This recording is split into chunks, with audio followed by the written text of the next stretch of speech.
ये बताइए सर, कभी-कभी गाँव घर में ये समस्या सुनने को आता है कि इंदिरा आवास जो मिलता है, उसमें लोगों के मतलब पैसा लिया जाता है। जी। क्या आपके पंचायत में भी इस तरह का मामला है? बिल्कुल, बिल्कुल, इससे कोई पंचायत अछूता नहीं है। मैं ऐसा बोल दूँ कि मेरे पंचायत में ऐसा नहीं होता, बिल्कुल होता है। हुँ, लेकिन वो है कि मेरे आने से क्या हुआ है कि जो बिचौलिया मनमानता अपने ढंग से एकदम कि हम इतना ले लेते हैं या इतना कर देते हैं, नहीं है वो। हुँ, उसपे मैंने सडनली रोक लगा दिया। लेकिन सडनली रोक लगाने से भी परेशानी होती है, चूँकि आप किसी को ₹2 जो कमाता था लन-फन कर के उस पे अगर आप रोक लगा रहे हैं, तो कहीं न कहीं उसका खामियाज़ा भुगतना पड़ता है और मुझे भी उसका शिकार होना पड़ा था।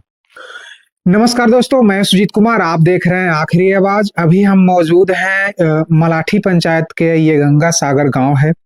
इस यहाँ के ये गंगा सागर गाँव के ये मुखिया जी हमारे पास मौजूद हैं। क्या नाम है सर आपका? धीरज कुमार नाम है। हाँ, धीरज मुखिया जी हमारे साथ मौजूद हैं, जो मलाठी पंचायत के हैं, ये गंगा सागर गाँव से हैं।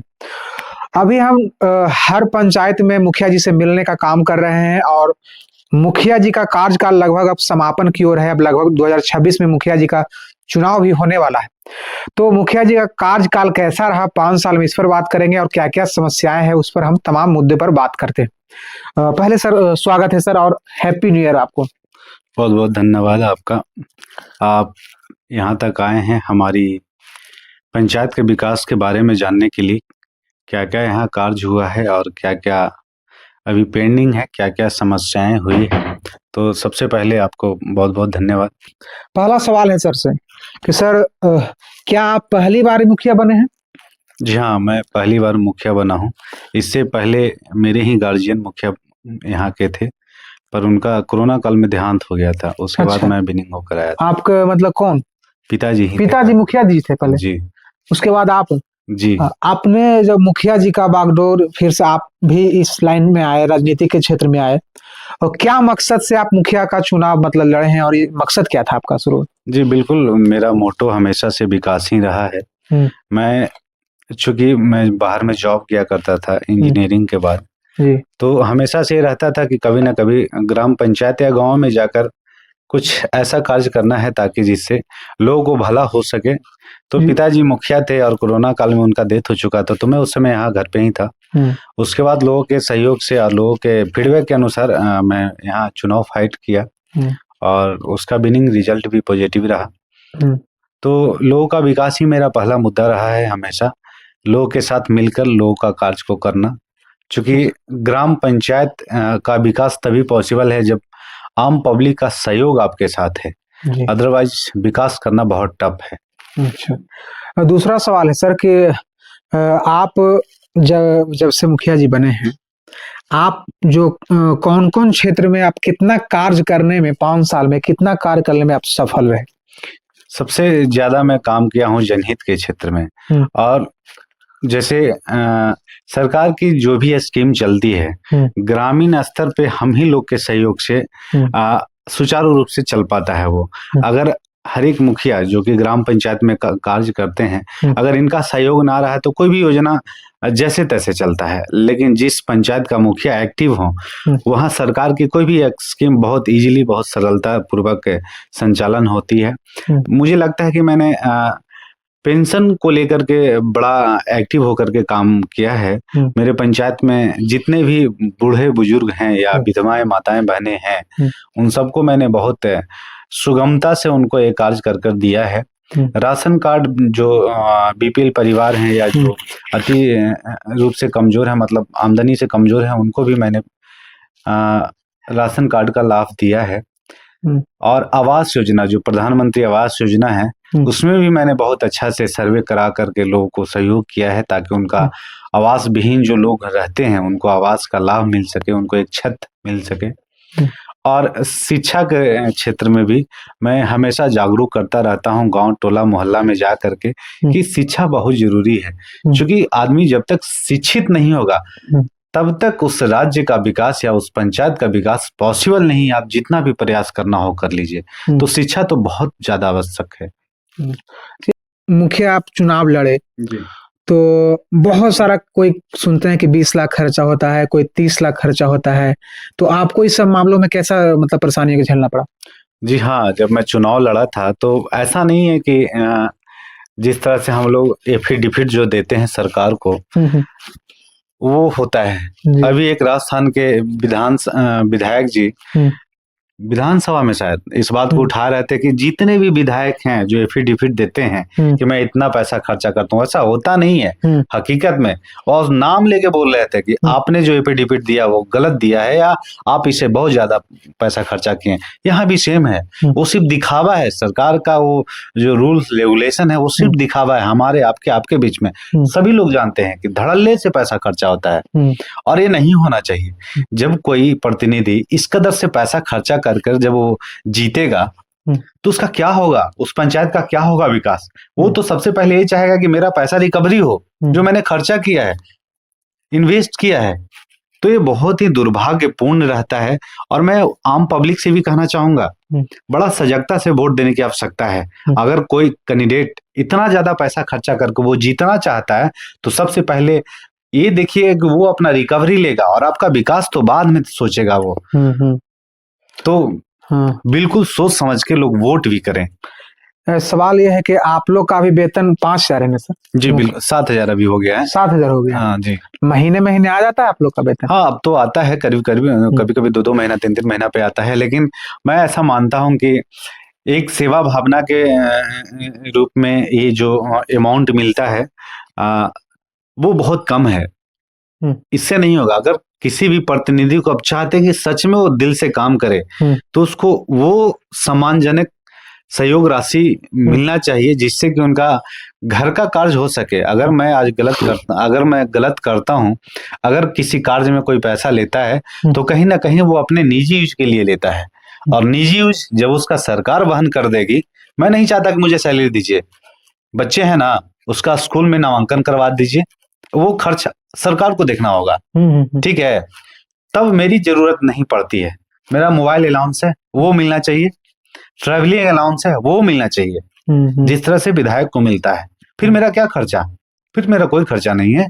अच्छा, एक सवाल है कि एक मुखिया का कितना वेतन दिया जाए कि वो बिना कमीशन खाए, बिना करप्शन किए बेहतर ढंग से काम कर पाए? एक क्या सैलरी सरकार से डिमांडिंग होना चाहिए, आप बताइए।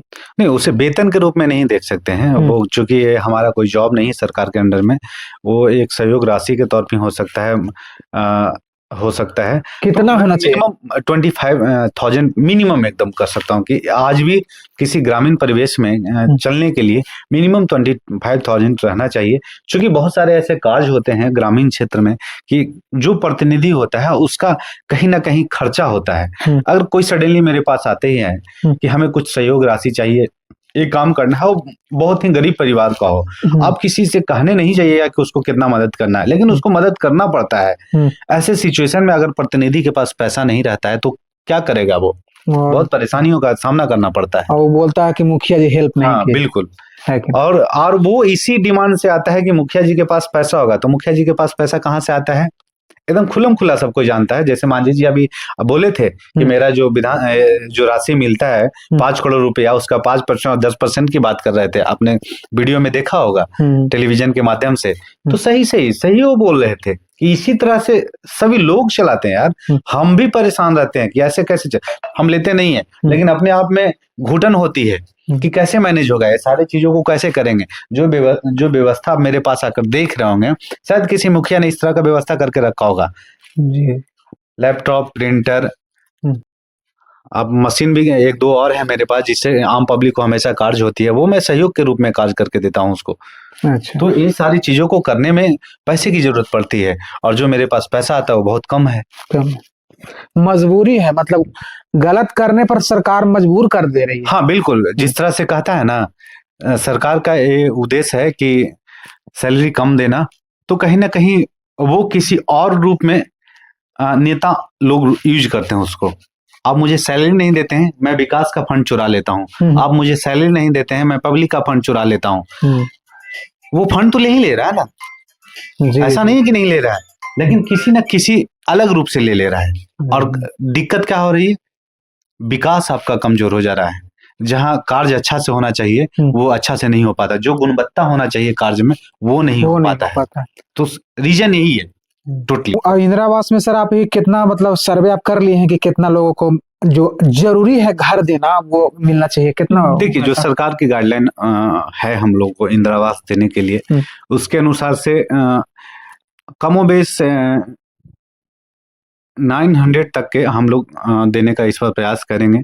लेकिन टोटल करीब करीब सेल्फ सर्वे चूंकि हुआ था इस बार, तो ऐसे ऐसे लोग भी सर्वे किए हैं जिनको उस आवास का लाभ नहीं मिलना चाहिए, लेकिन उन्होंने किया है, तो उसका जांच का प्रक्रिया चल रहा है।